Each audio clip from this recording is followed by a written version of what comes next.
আসসালামু আলাইকুম আর সবাইকে স্বাগত জানাচ্ছি এনএস ডকুমেন্টারি চ্যানেল থেকে। চ্যানেলটি সদ্য খোলা হয়েছে। তো আমার আগের যে চ্যানেল ছিল সেটি যে কোনো কারণে ডিলিট হয়ে গেছে।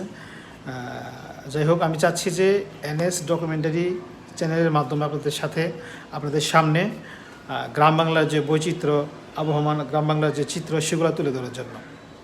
আসলে আমি অনেক আগে থেকেই কাজ করি গ্রাম বাংলা নিয়ে। তো এই বিষয়গুলো বা এই ভিডিওগুলো মানুষ কিন্তু অনেক দেখে, যেটা আমি খেয়াল করেছি।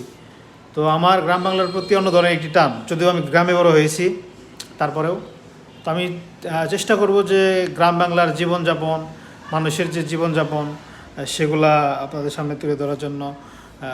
আমাদের দেশে 6টি ঋতু, ঠিক আছে, 6টি ঋতুর কিন্তু 6টি মানে ভিন্ন ভিন্ন বৈচিত্র্য আছে, ভিন্ন ভিন্ন চিত্র আছে। যেমন এখন শীতের সময়, এখন শীতের যে ঐতিহ্য, খেজুরের রস, আরও বিভিন্ন বিষয় আছে। তো সব মিলিয়ে আপনাদের সামনে এই গ্রামীণ চিত্র, গ্রামীণ বৈচিত্র্য, বাংলার যে বৈচিত্র্য, সেগুলো তুলে ধরার চেষ্টা করব। আমি আশা করব যে সবাই আমার পাশে থাকবেন, সবাই সাপোর্ট করবেন, এবং সামনে ভিডিও আসতেছে, সবাই দেখবেন এই আশা রেখে, এবং আমার নতুন এই চ্যানেলে সবাইকে স্বাগত জানিয়ে শেষ করছি। আমি আপনাদের সাথে ছিলাম নাজির সিদ্দিকী। আসসালামু আলাইকুম।